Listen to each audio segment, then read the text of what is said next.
Hello दोस्तों, स्वागत है आप सभी के मेरे यूट्यूब चैनल में। दोस्तों, आज की इस वीडियो में हम आप सभी को पढ़ाने जा रहे हैं क्लास 10th के मैथ चैप्टर नंबर 2। इसी के बारे में आज डिस्कस करेंगे, जिस चैप्टर का नाम है बहुपद, यानी चैप्टर नंबर 2 का नाम है बहुपद। ठीक है ना, इसी के बारे में आज हम लोग डिस्कस करेंगे। चलिए दोस्तों, देख लेते हैं। ठीक है ना, चैप्टर नंबर 2। ठीक है ना, बहुपद। बहुपद।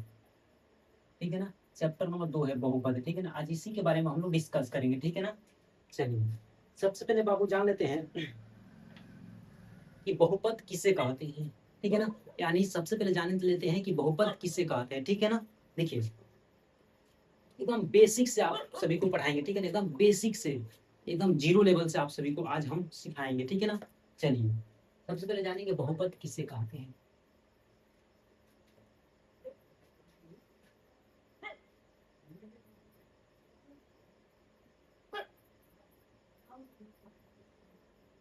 बहुपद किसे कहते हैं,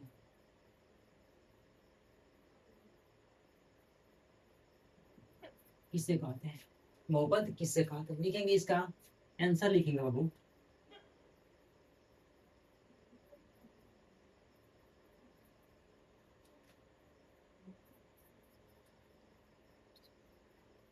वह बीजीय व्यंजक, वह बीजीय व्यंजक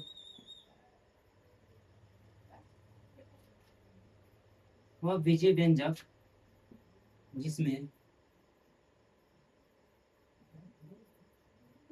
वह बीजीय व्यंजक जिसमें चरों का घात पूर्ण संख्या हो। कहा वो पूर्ण संख्या हो उसे बहुपद कहते हैं। क्या कहते हैं बाबू? बहुपद कहते हैं। ठीक है ना, वह बीजीय व्यंजक जिसमें चरों का घात पूर्ण संख्या हो उसे बहुपद कहते हैं। ठीक है ना, अब यहाँ पर हम लोग जानेंगे कि बहुपद, जान गए कि बहुपद किसे कहते हैं। वह बीजीय व्यंजक जिसमें चरों का घात पूर्ण संख्या हो। समझिए, अब यहाँ पर जान लेते हैं कि चर किसे कहते हैं। ठीक है, सबसे पहले यहाँ पर हम लोग डिफिनेशन को जान लेते हैं पूर्ण संख्या के बारे में। ठीक है ना, पूर्ण संख्या, पूर्ण संख्या। देखिए, जीरो से स्टार्ट होकर जो अनंत तक जाती है ना संख्या, उसी को हम लोग पूर्ण संख्या कहते हैं। ठीक है ना, पूर्ण संख्या मतलब जीरो से लेकर, ठीक है, जीरो से लेकर लेकर अनंत अनंत तक की संख्याओं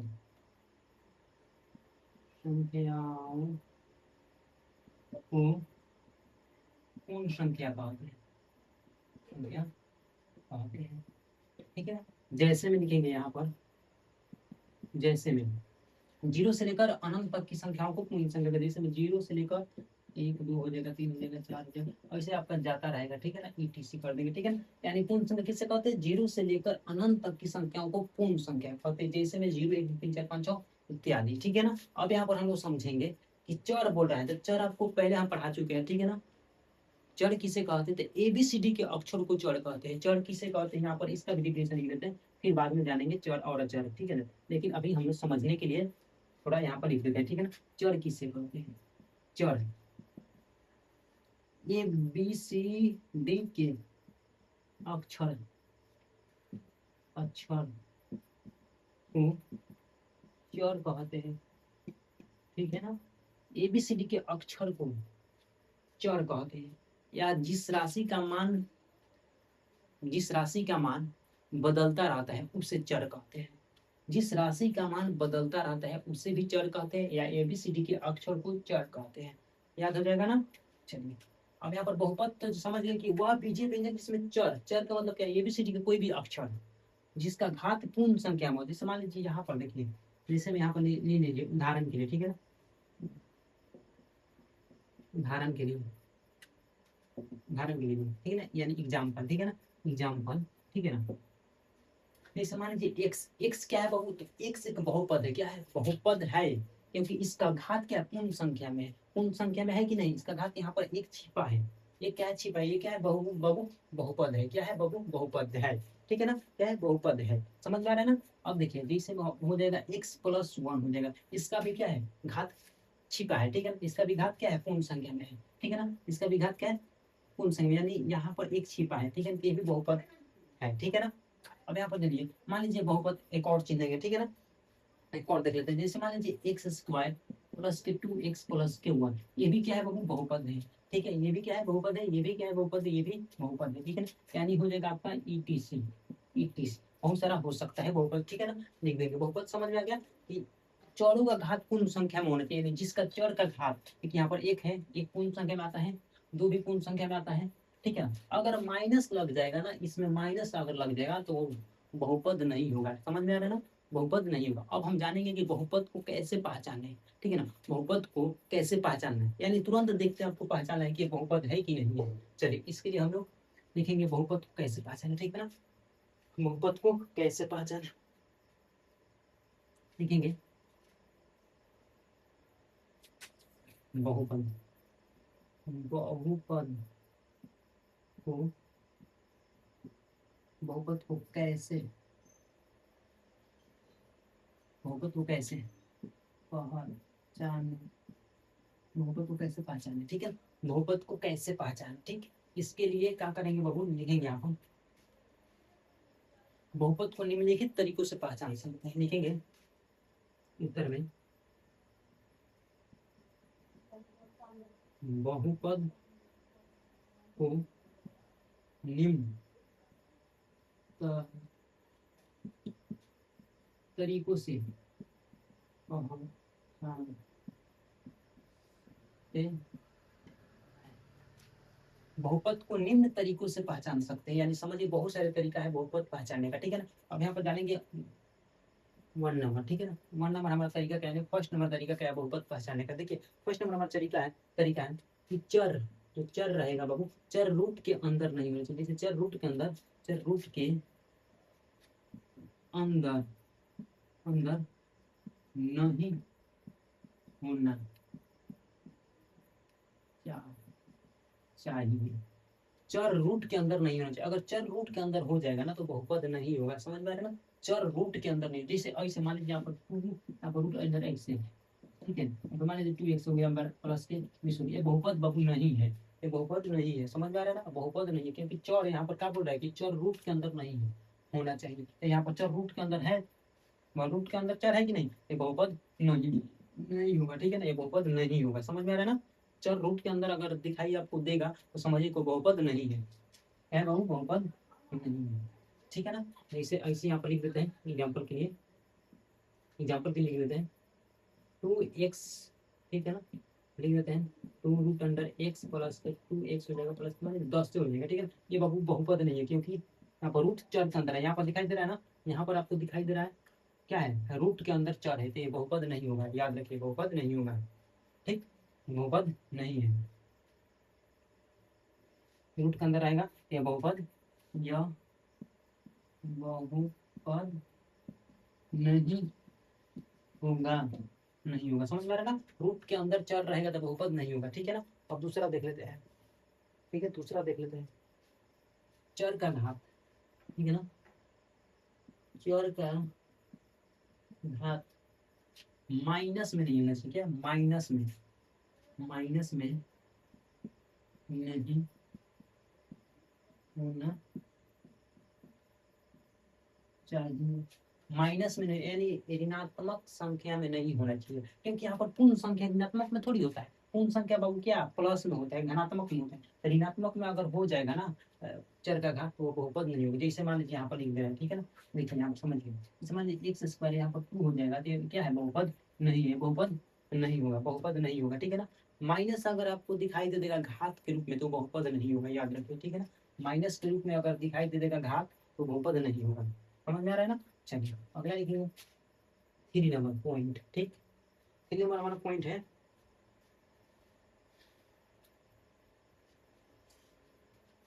चर का घात, क्या लिखेंगे बाबू, चर,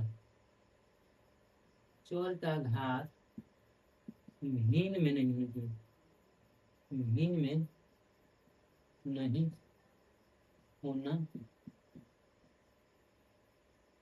चाहिए, समझ में आ रहा है ना। चौर का घात, चौर का घात ऋण में नहीं होना चाहिए, याद रखिए चौर का घात पूछ रहा है, चर की घात, जैसे ऐसे समझिए यहाँ पर चर का घात भिन्न के रूप में, जैसे चर का जो घात रहता है ना, जैसे मान लीजिए x हो गया, इसका घात मान लीजिए 1/2 हो गया, ये भी क्या है, बहुपद नहीं है, ठीक है। अगर बहुपद का घात भिन्न के रूप में, यानी भिन्न के रूप में रहेगा ना, बहुपद का घात भिन्न के रूप में रहेगा, यानी चर का घात, समझिए चर एबीसीडी के अक्षर को चर कहते हैं, तो चर का घात जो बाबू भिन्न के रूप में रहेगा ना, उसको हम लोग बहुपद नहीं बोलेंगे, ठीक है ना। जैसे मान लीजिए यहाँ पर एक्स स्क्वायर, यहाँ पर मान लीजिए x/1/2 प्लस यहाँ पर 2x हो जाएगा, प्लस के यहाँ पर कितना हो जाएगा, 1 हो जाएगा, ये बहुपद नहीं है, क्योंकि इसका घात क्या है बाबू, भिन्न के रूप में है, भिन्न के रूप में है, अगर रहेगा तो बहुपद नहीं कहलाएगा, ठीक है ना। चलिए अब पॉइंट नंबर 4 चलते हैं, 4 की तरफ, ठीक है ना। पॉइंट नंबर 4 हमारा क्या कह रहा है, ठीक है। पॉइंट नंबर 4 कह रहे हैं बबुआ, चर हम क्या है, चर का घात भिन्न में नहीं होना चाहिए। अब देखते हैं चर, चर बाटा के नीचे नहीं होना चाहिए, यानी चर भिन्न के रूप में नहीं होना चाहिए, चर जो रहेगा ना वो भिन्न के रूप में नहीं होना चाहिए, चर भिन्न के रूप में नहीं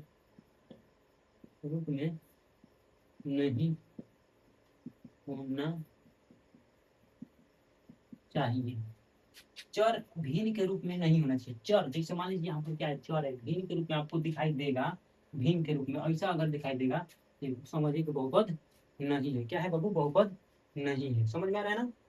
अगर मान लीजिए यहाँ पर हो जाएगा, यहाँ पर x हो जाएगा, फिर यहाँ पर 2x हो जाएगा, ये बहुपद नहीं है, क्योंकि यहाँ पर चर भिन्न के रूप में है, दिखाई दे रहा है ना, भिन्न के रूप में है कि नहीं, भिन्न के रूप में चर है, भिन्न के रूप में चर अगर रहेगा तो बहुपद नहीं होगा, समझ में आ रहा है ना, भिन्न के रूप में अगर चर होगा तो नहीं होगा, ठीक है ना।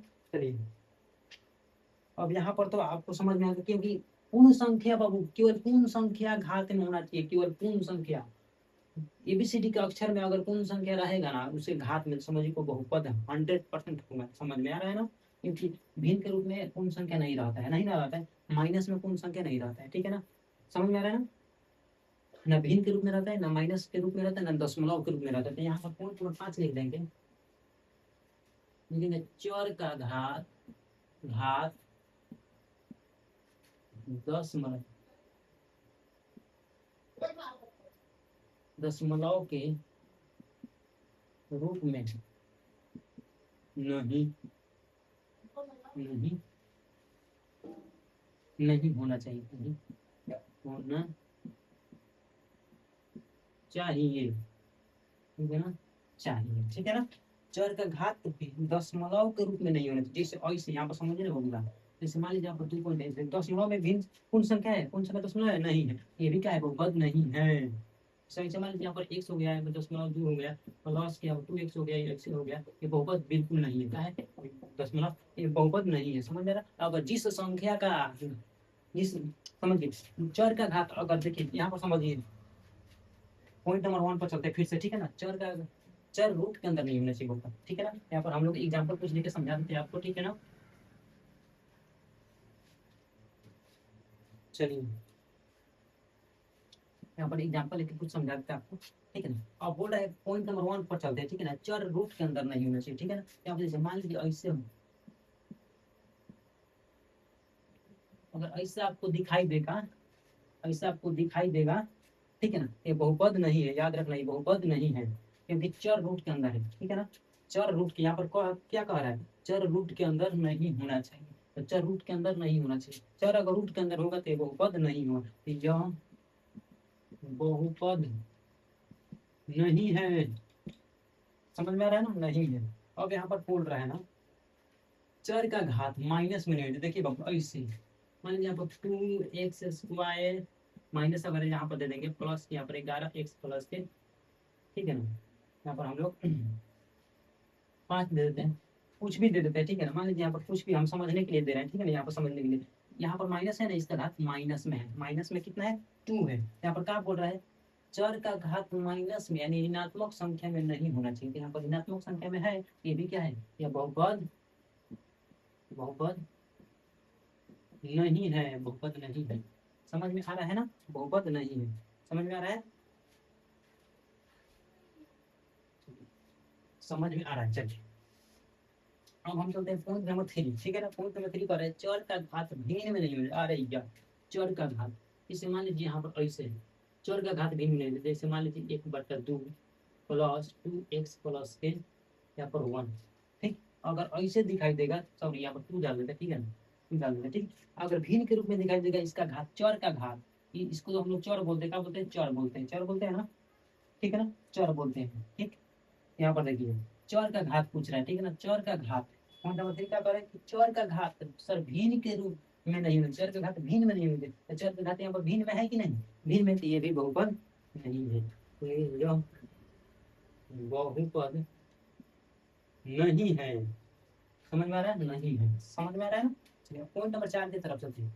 चर भिन्न के रूप में नहीं है, पॉइंट नंबर 4 का कह रहा है, कह रहा है कि चर भिन्न के रूप में, चर भिन्न के रूप में नहीं होना चाहिए। अरे चर भिन्न के रूप में, ओ चर कह रहा है, चर हो गया, ये भिन्न के रूप में नहीं होना, जैसे ऐसे बाटा में नहीं होना चाहिए, ठीक है। हमारे यहाँ पर हो गया 2x प्लस के 10, ये क्या है, बहुपद नहीं है, ये भी यह बहुपद नहीं, क्योंकि यहाँ पर भिन्न क्या है, भिन्न के रूप, चर भिन्न के रूप में है, चर भिन्न के यहाँ पर रूप में दिखाई दे रहा है ना, भिन्न के रूप में भिन्न नहीं है, बाटा में है कि नहीं, बाटा में है ना, ये बहुपद नहीं होगा। समझ में आ रहा है ना। Option A. पॉइंट नंबर 5 का करेंगे, चर का घात दशमलव के रूप में नहीं होना चाहिए। अरे यार, चर का घात दशमलव, ऐसे समझिए यहाँ पर, जैसे हमारे 2.2 हो गया, प्लस के 2x हो गया, प्लस के 2 हो गया, ऐसे देखिए यहाँ पर दशमलव में नहीं होना चाहिए, दशमलव में, समझ में आ रहा है ना, दशमलव में नहीं होना चाहिए, यह बहुपद नहीं है, ठीक है ना, ये भी बहुपद नहीं है। यानी कह रहे कि चर का घात, घात दशमलव के रूप में नहीं होना चाहिए, चर का घात यहाँ पर दशमलव में है कि नहीं, दशमलव में है, तो ये बहुपद नहीं है। अब हम लोग जानेंगे कि बहुपद को कैसे पहचाना, तो हम लोग जान गए, ठीक है ना, बहुपद को कैसे पहचानते हैं। अब हम लोग जान लेते हैं कि कौन कौन बहुपद है, कौन कौन, ये आपको क्वेश्चन देकर कुछ बता देते हैं, ठीक है ना, कि तुरंत आपको कैसे पहचानना है, ठीक है ना।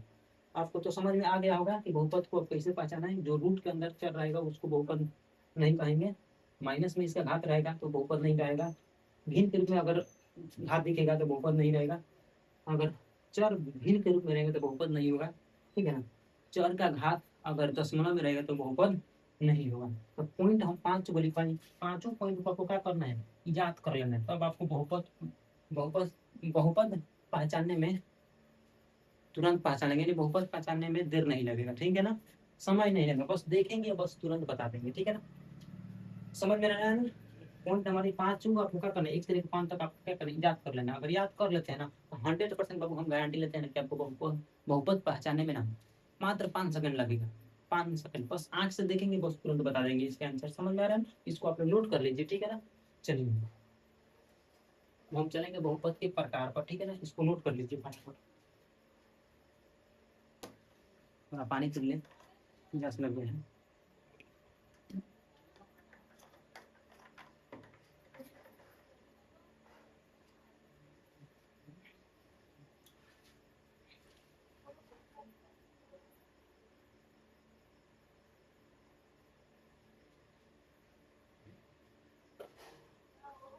चलिए इसको हम लोग अब रफ कर लेते हैं, ठीक है ना।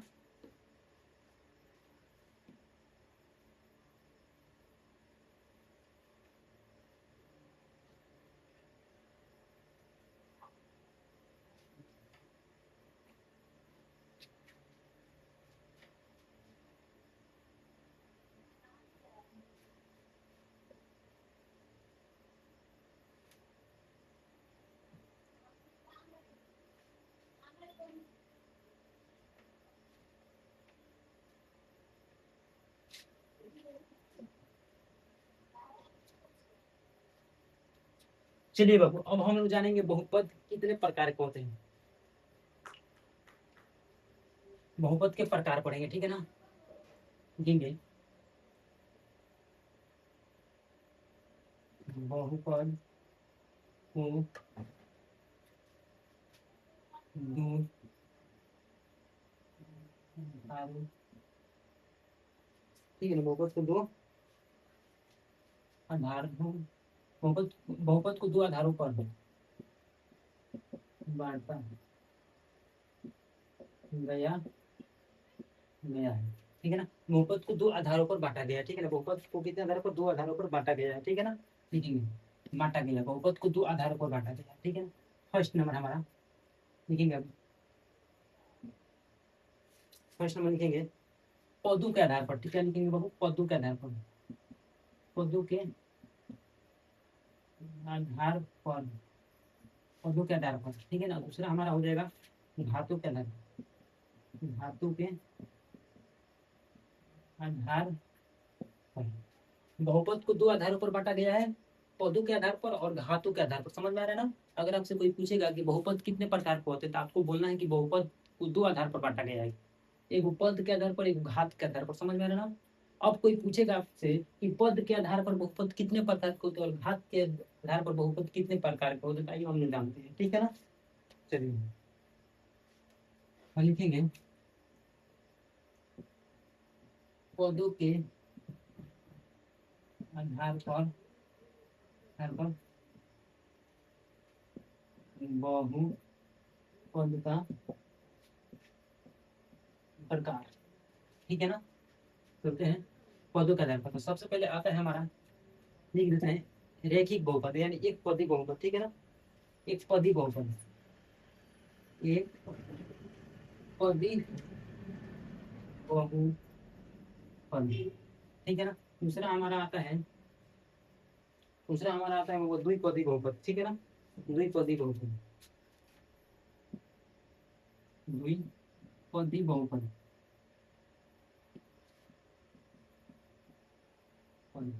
तीसरा हमारा आता है बबुआ त्रिपदी, पदी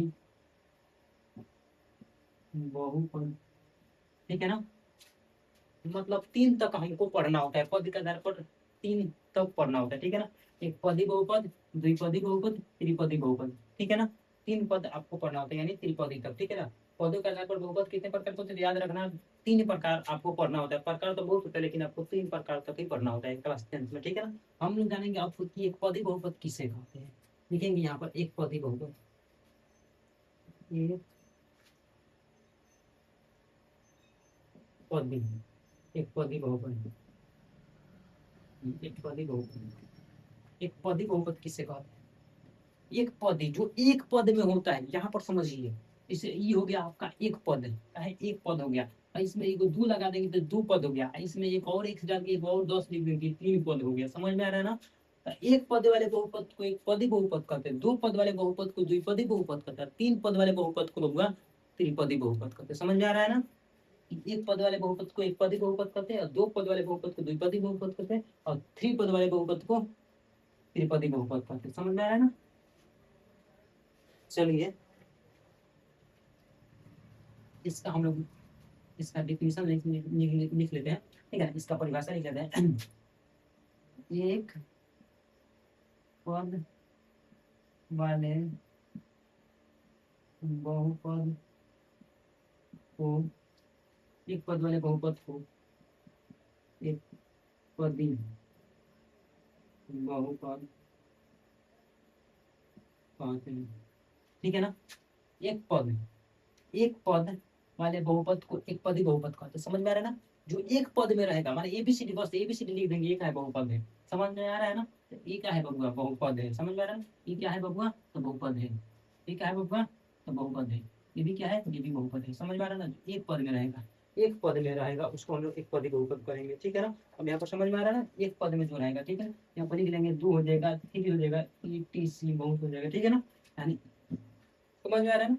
एक पद में जो दिखाई देगा उसको एक पदी बहुपद बोलेंगे, दो दो पद में दिखाई देगा उसको द्विपदी बहुपद बोलेंगे, और दो तीन पद में दिखेगा उसको त्रिपदी बहुपद बोलेंगे, ठीक है। चलिए अब हम लोग जान लेते हैं यहाँ पर द्विपदी बहुपद।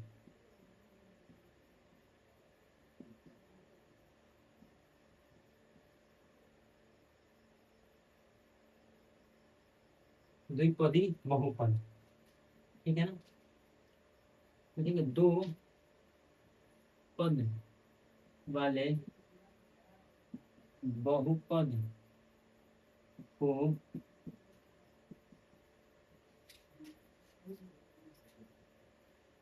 दो पद वाले बहुपद को द्विपदी बहुपद कहते हैं, ठीक है। दो पद वाले बहुपद को द्विपदी बहुपद कहते हैं, ठीक है ना। अगर आपसे कोई पूछेगा कि बबुआ कि द्विपदी बहुपद किसे कहते हैं, तो बोलना कि सर दो पद वाले जिसमें दो गो पद दिखाई देगा, बस समझिए को द्विपदी बहुपद है, ठीक है ना। याद रखना कि दो पद वाले बहुपद को द्विपदी बहुपद कहते हैं। जैसे में मान लीजिए यहाँ पर x प्लस के वन, ये क्या हो गया, दो गो पद में है कि नहीं, तो द्विपदी हो गया। ये क्या हो गया बउआ, एक्स स्क्वायर प्लस यहाँ पर मान लीजिए 10 हो गया, ये क्या है, द्विपद में दिखाई दे रहा है ना, तो द्विपदी हो गया। चलिए यहाँ पर देखिए ये क्या है बउआ, x माइनस अगर वन टू हो जाएगा, तो ये क्या है बउआ, ये सब क्या है, सब के सब क्या है, द्विपदी बहुपद है, सब के सब क्या है बउआ, द्विपदी बहुपद। ईटीसी लिख लेंगे, ठीक है ना, इत्यादि, ईटीसी का मतलब कहते हैं इत्यादि होते हैं, समझ में आ रहा है ना। एग्जाम्पल में जैसे में लिखे हैं, ठीक है ना, यहाँ पर जैसे में लिख लेंगे, ठीक है ना, जैसे में, ठीक है ना, जैसे में एक्स प्लस वन क्या है, दो पद में दिखाई दे रहा है, एक पद दो पद, एक पद दो पद, एक पद दो पद दिखाई दे रहा है ना। इसमें केवल एक पद है, ठीक है ना, देख सकते हैं आप लोग, एक पद है, ठीक, यहाँ पर दो पद दिखाई दे रहा है, एगो दूगो एगो दूगो एगो दूगो, तो बस दूगो दिखाई देगा तो द्विपद या, तीन गो दिखाई देगा तो त्रिपद या, एगो दिखाई देगा तो एक पद भी, ठीक है ना। आप चलते हैं त्रिपदी बहुपद, ठीक है ना।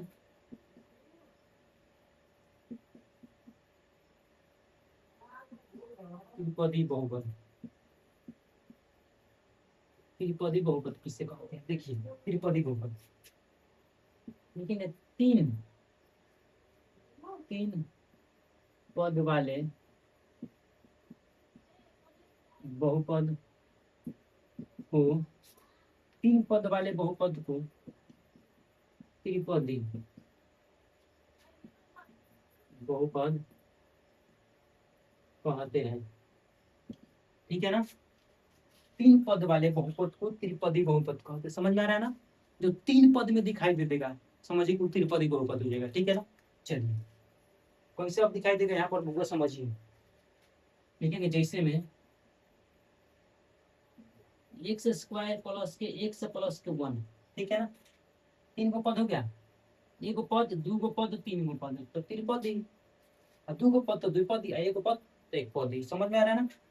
यहाँ पे देखिए एक्स स्क्वायर प्लस के यहाँ पर लिखेंगे,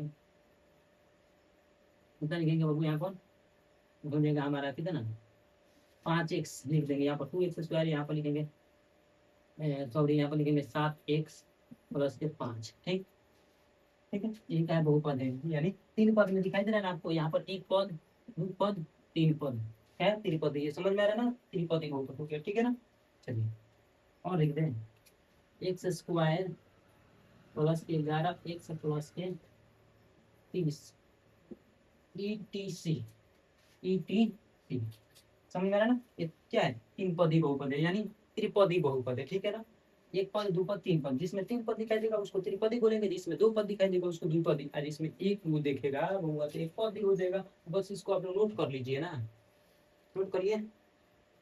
तब हम पढ़ेंगे बाबू घात के आधार पर पढ़ेंगे, ठीक है ना। पद के आधार पर तो हम बहुपद पढ़ लेंगे कि बहुपद के आधार पर हम लोगों को तीन प्रकार ही पढ़ना होता है, एक पदी और द्विपदी और त्रिपदी, ठीक है ना। अब हम पढ़ेंगे घातों के आधार पर बहुपद कितने प्रकार के, ठीक है ना, आप इसको नोट कर लीजिए फटाफट से जल्दी, ठीक है ना।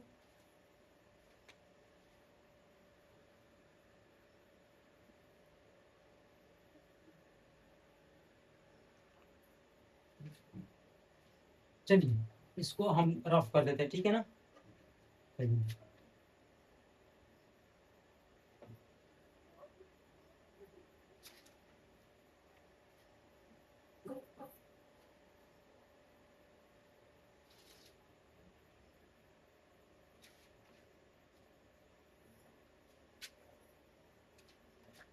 चलिए हम लोग पद के आधार पर बहुपद पढ़ लिए, अब हम पढ़ेंगे घात के आधार पर बहुपद कितने प्रकार के होते हैं, ठीक है ना। घात के आधार पर बहुपद कितने प्रकार के होते हैं, ठीक है ना। चलिए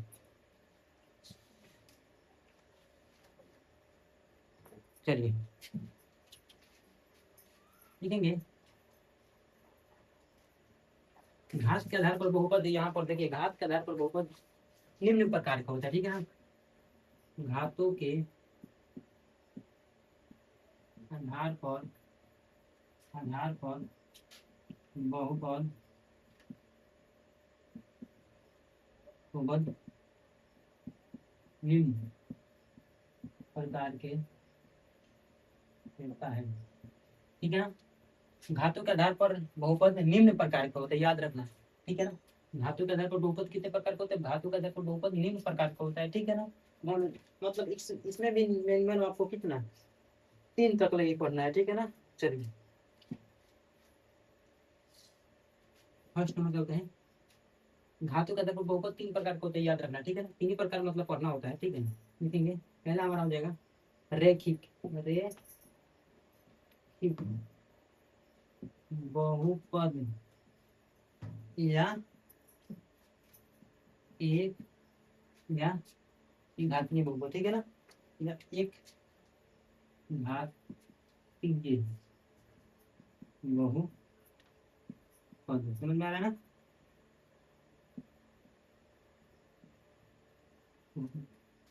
रेखिक बहुपद बोलो या एक घातीय बहुपद बोलो, ठीक है ना। और दूसरा हमारा हो जाएगा बाबू द्विघात बहुपद, ठीक है ना, द्विघात बहुपद,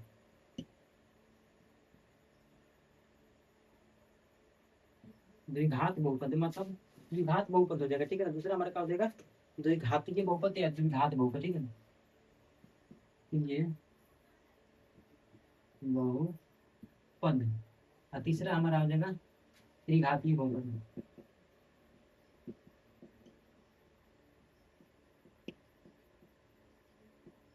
ठीक है ना।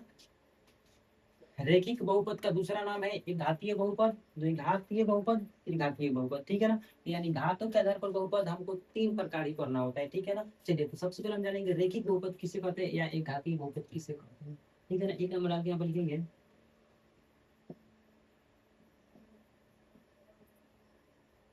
रेखिक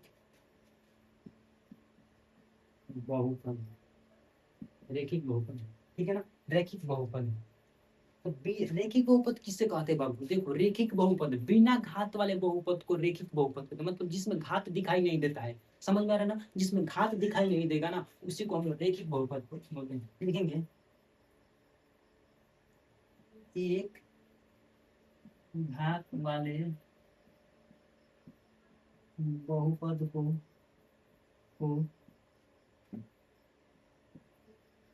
रेखिक बहुपद कहते हैं। एक घात वाले बहुपद को रेखिक बहुपद कहते हैं, या इसका दूसरा डिफिनेशन लेंगे, या बिना घात, बिना घात वाले बहुपद को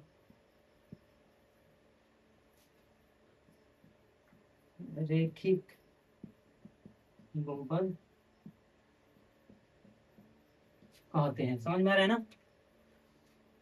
एक घात वाले बहुपद को रेखिक बहुपद कहते हैं या बिना घात वाले बहुपद को रेखिक बहुपद कहते हैं, समझ में आ रहा है ना। चलिए याद रखिए, एक घात वाले बहुपद को रेखिक बहुपद कहते हैं या बिना घात वाले बहुपद को रेखिक बहुपद कहते हैं, ठीक है ना। इसमें घात दिखाई नहीं देगा, ठीक है, जैसे भी आप समझिए। चलिए पहले जान लेते हैं रेखिक बहुपद यानी रेखिक बहुपद, ठीक है ना, ठीक है। रेखिक बहुपद जैसे में लिखेंगे यहाँ पर, रेखिक बहुपद जैसे मान लीजिए एक क्या है, बहुपद है, लेकिन कौन सा बहुपद है, एक पद में बहुपद है लेकिन रेखिक बहुपद है। ये रेखिक बहुपद है क्योंकि इसका घात दिखाई नहीं दे रहा है। अब यहाँ पर चलिए मान लीजिए वन डाल देंगे, ये क्या है, बहुपद है, ये भी क्या है, बहुपद है, ये भी क्या है, क्या है, बहुपद है, मान लीजिए क्या है, बहुपद है। बिना घात वाले बहुपद को रेखिक बहुपद बोलते हैं, ठीक है ना। चलिए यहाँ पर टू भी लगा देंगे तो चलेगा, ठीक है ना। देखिए इसका घात दिखाई नहीं देगा, जिसका घात दिखाई नहीं देता है ना उसको रेखिक बहुपद बोलते हैं। पद से आपको लेना देना नहीं है, तीन पद, चार पद, पांच पद, कितना भी पद में है, पद से आपको लेना देना नहीं है, बस आपको देखना है कि घात है कि नहीं है, बस, ठीक है ना। तब बिना घात वाला यानी एक घात वाला, यहाँ पर एक है ना छिपा है, कुछ भी नहीं तो एक है ना छिपा है, तो एक घात वाले बहुपद को रेखिक बहुपद कहते हैं। तो या बिना घात वाला यानी एक का वैल्यू कुछ ले जाता है, इसीलिए यहाँ पर लिखा है कि बिना घात वाले बहुपद को रेखिक बहुपद बोलते हैं, यानी बिना घात वाले बहुपद को रेखिक बहुपद कहते हैं, ठीक है ना। समझ में आ रहा है ना। देखिए यहाँ पर इसका घात नहीं है, इसका भी घात नहीं है, ठीक है ना। तो इसको हम लोग क्या बोलेंगे, रेखिक बहुपद या एक घातीय बहुपद, समझ में आ रहा है ना। जिसका घात एक होता है उसको हम लोग एक घातीय बहुपद बोलते हैं, यानी एक घात दिखाई नहीं देता है, ठीक है ना, क्वेश्चन में बस आपको ऐसा क्वेश्चन मिलेगा देखने को, ठीक है ना। चलिए अब हम लोग पढ़ेंगे द्विघातीय बहुपद किससे कहते हैं। सबसे पहले यहाँ पर जान लेते हैं कि रेखिक बहुपद के व्यापक क्या होते हैं, लिखेंगे हम रेखिक बहुपद का व्यापक रूप क्या होता है, लिख लो एग्जाम में पूछा जाता है क्वेश्चन कि रेखिक बहुपद का, नोट में निकलेंगे, नोट में रेखिक बहुपद का व्यापक रूप, व्यापक रूप क्या होता है बाबू? रेखिक बहुपद का व्यापक रूप होता है ए एक्स प्लस के बी, जहां ए नॉट इक्वल जीरो, यानी ए जीरो के बराबर नहीं होना चाहिए। जीरो के बराबर अगर यहाँ पर ए रहेगा तो बहुपद नहीं होगा, समझ में आ रहा है ना? यही हो जाएगा हमारा रेखिक बहुपद का व्यापक रूप, समझ में आ रहा है ना? यही हमारा रेखिक बहुपद का व्यापक रूप है, ठीक है ना? चलिए इसको आप लोग नोट कर लीजिए फटाफट से, ठीक है ना? नोट करिए फटाफट से।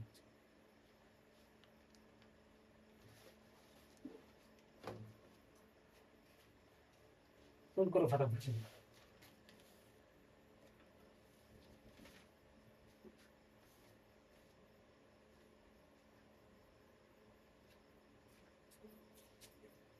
चलिए इसको हम लोग अब रफ कर रहे थे, ठीक है ना?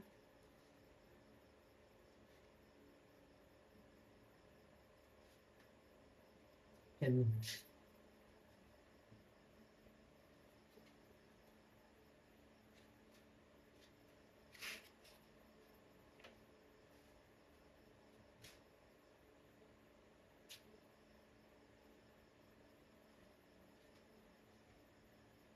चलिए हम लोग रेखिक बहुपद पढ़ लिए, ठीक है ना? अब हम पढ़ेंगे द्विघातीय बहुपद, ठीक है ना? द्विघातीय बहुपद, चलिए द्विघातीय बहुपद,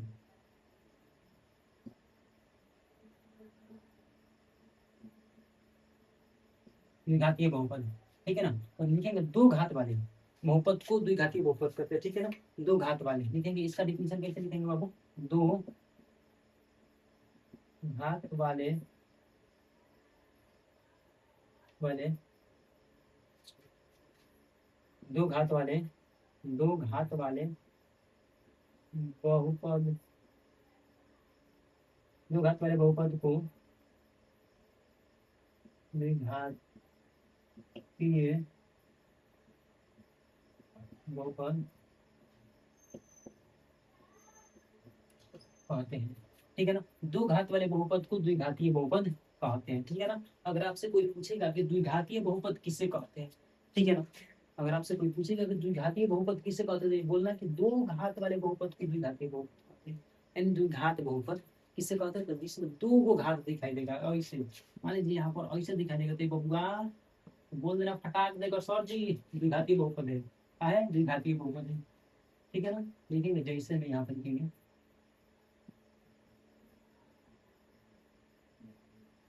लिखेंगे जैसे में एक्स स्क्वायर हो जाएगा बस, ठीक है ना? यहाँ पर वाई स्क्वायर प्लस के 3 हो जाएगा, ठीक है ना? एक्स स्क्वायर प्लस के, ठीक है ना? एक्स स्क्वायर प्लस के 7x+10 क्या है बाबू? ETC, यानी ये सब क्या है? सब द्विघातीय बहुपद है, क्या है बाबू? सब द्विघातीय बहुपद है, ठीक है ना? आपको पद से लेना देना नहीं है, क्योंकि पद के आधार पर बहुपद तो हम पढ़ चुके हैं, ठीक है ना? अब हम लोग पढ़े घात के आधार पर, तो द्विघातीय बहुपद बाबू यहाँ पर हो जाएगा, जिसका घात दो दिखाई देगा उसको द्विघातीय बहुपद बोलते हैं। यहाँ पर दो घात दिखाई दे रहा है ना आपको, देख सकते हैं, दो घात वाले बहुपद को द्विघातीय बहुपद कहते हैं, ठीक है ना? यहाँ पर घात कितना दिखाई दे रहा है? दो दिखाई दे रहा है, तो बस इसको द्विघात बहुपद बोल देंगे, ठीक है ना? चलिए अब हम लिखेंगे इसका व्यापक रूप क्या होता है, ठीक है ना? द्विघात रूप, ठीक है ना? नोट में लिखेंगे इसका, लिखेंगे द्विघात बहुपद का व्यापक रूप क्या होता है, होता है, ठीक है? याद रखना ax² प्लस के bx प्लस के c, जहाँ a नॉट इक्वल जीरो, ठीक है? तो यही हमारा हो जाएगा द्विघात बहुपद का व्यापक रूप, x² प्लस के bx प्लस के c बराबर, ठीक है ना? यही होता है, ठीक है ना? जहाँ ए नॉट इक्वल जीरो, ठीक है ना? ए के बराबर जीरो नहीं होना चाहिए, ठीक है ना? यानी ए की जगह पर जीरो अगर रहेगा तो बहुपद नहीं होगा, इसीलिए, ठीक है ना? लिखेंगे ए नॉट इक्वल जीरो, ठीक है ना? तो याद रखिए कि द्विघात बहुपद का व्यापक रूप क्या होता है? तो ए एक्स स्क्वायर प्लस के बी एक्स प्लस के सी, ठीक है ना? नोट कर लीजिए। अब हम लोग पढ़ेंगे तीसरा, यानी त्रिघात बहुपद, त्रिघातीय बहुपद, ठीक है ना? क्या पढ़ेंगे वो? त्रिघातीय बहुपद, ठीक है ना?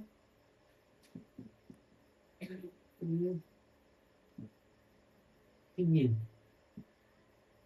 बहुपद, त्रिघातीय बहुपद पढ़ेंगे। क्या पढ़ेंगे बाबू? त्रिघातीय बहुपद, त्रिघातीय बहुपद पढ़ेंगे। ठीक है, त्रिघातीय बहुपद किसे कहते हैं?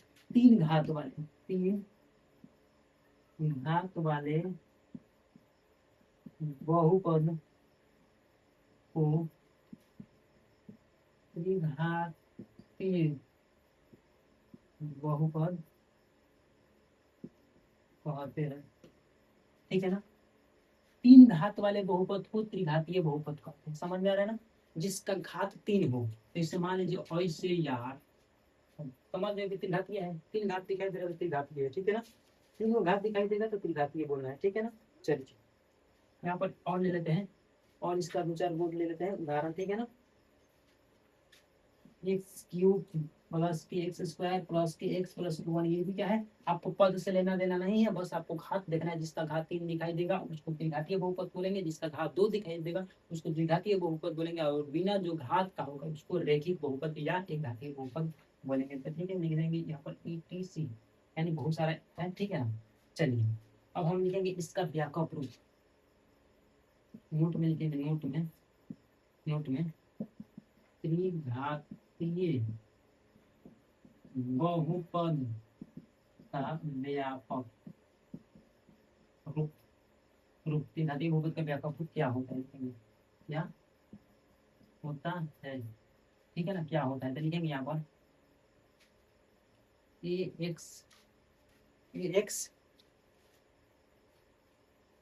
ax क्यूब प्लस के bx स्क्वायर, ठीक है ना, अब प्लस के cx प्लस के 1 होना ना, होता है ना? नहीं सॉरी, डी होता है, डी होता है। जहाँ जहाँ जहाँ क्या होता है बाबू? जहाँ ए नॉट इक्वल 0 होता है। ठीक है ना, जहाँ जहाँ ए नॉट इक्वल 0 होता है। समझ में आ रहा है ना?